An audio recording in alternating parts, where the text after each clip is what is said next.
베이사이드 장로교회 순모임 교재. 저자 이종식 목사. 제164과. 내가 주께 범죄하지 아니하려 하여 주의 말씀을 내 마음에 두었나이다. 시편 119편 1절에서 16절까지 말씀입니다.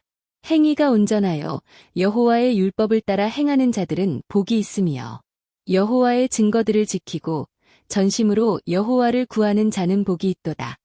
참으로 그들은 불의를 행하지 아니하고 주의 도를 행하는도다.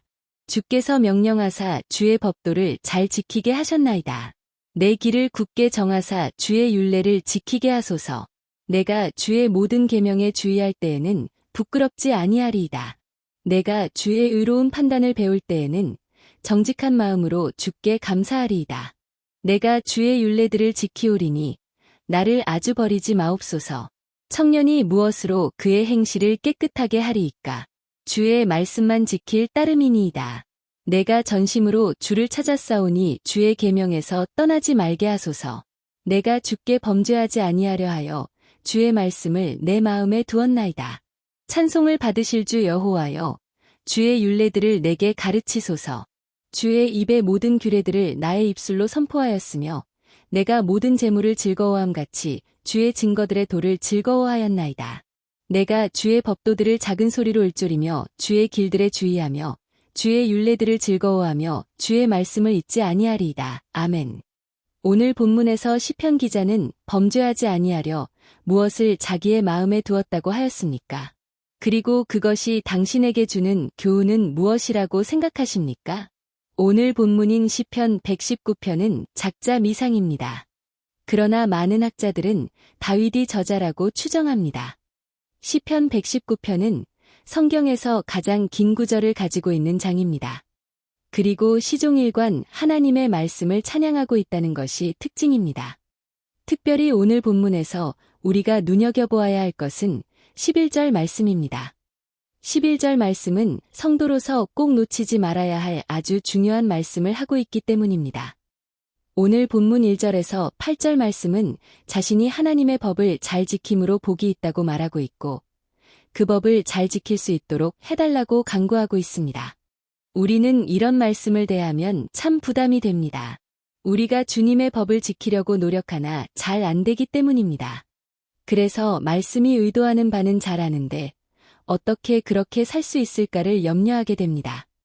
그런데 오늘 11절 말씀이 그것을 해결해주는 열쇠가 되는 말씀을 주고 있습니다. 11절 말씀은 다음과 같이 말씀하고 있습니다. 내가 주께 범죄하지 아니하려 하여 주의 말씀을 내 마음에 두었나이다. 이 말씀을 보면 주의 말씀을 마음에 둘 때 범죄하지 않게 된다고 하였습니다. 그러니까 범죄하지 않는 삶을 살려면 주님의 말씀을 우리 마음에 두어야 한다는 것입니다. 마음에 둔다는 것은 항상 기억하기 위해 말씀을 읽고 묵상하는 것을 의미합니다. 그럴 때에 우리는 범죄하지 않고 살아가게 됩니다. 그러나 하나님의 말씀을 마음에 두지 않는다면 다른 세상의 이 물질이 들어와 우리의 마음을 타락시키고 죄를 범하게 합니다. 화장실의 변기를 보면 항상 청결을 유지하기 위해 청소를 해야 합니다. 그래도 너무 빨리 더러워지면 특별한 것을 설치하면 됩니다. 아르헨티나에 이민을 갔을 때 꽤 잘 사는 그 나라 사람의 집에 갔는데 변기의 물 색깔이 달랐습니다. 파란색의 물이었습니다. 냄새도 좋고요. 그래서 나중에 집에 와서 처음 보는 것이라 어머님께 이런 말을 하며 그것이 무엇인가 물어보았습니다. 와, 아르헨티나의 부자는 변기통의 물 색깔도 달라요. 왜 그렇지요?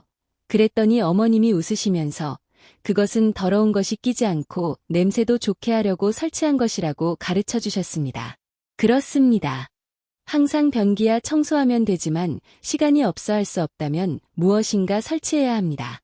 그렇게 되면 변기가 더럽히지 않고 청결을 유지하는 것이지요. 마찬가지로 인간의 마음이란 쉽게 변질되기 쉬운 것이라고 성경은 말씀하고 있습니다.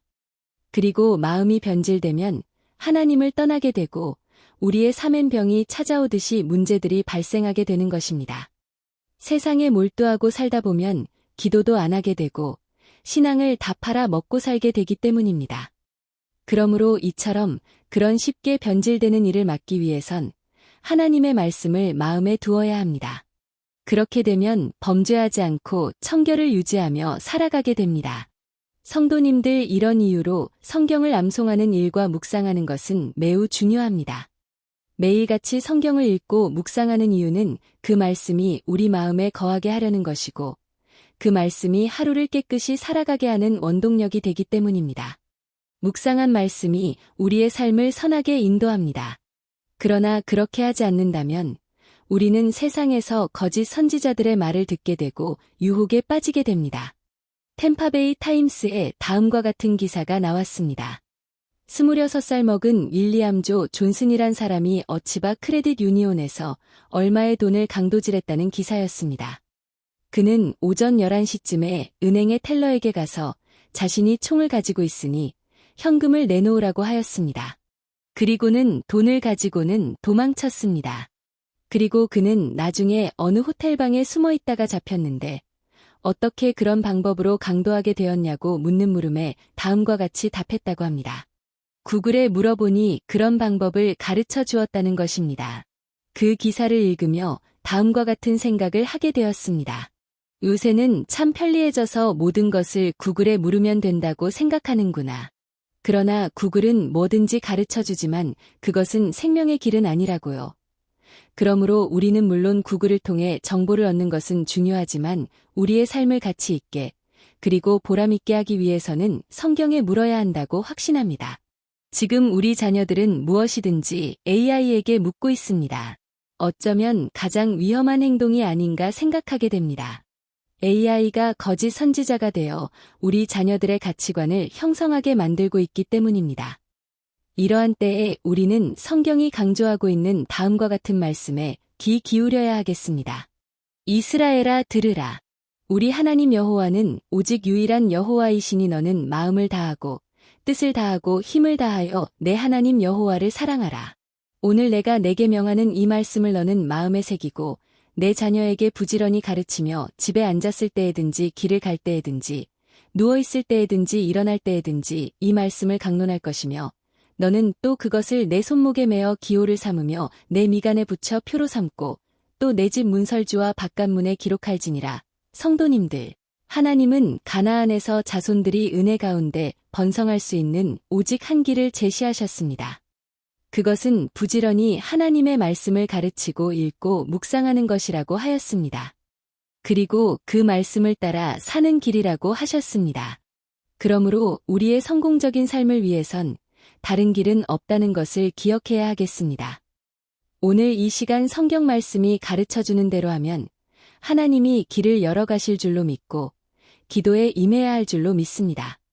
성경을 보면 초대교회 성도들은 핍박이 창궐한 때에도 모이기를 힘쓰며 하나님의 말씀을 배우고 기도에 전혀 힘썼다고 말씀하고 있습니다. 그래서 교회는 점점 더 부흥하였다고 하였습니다.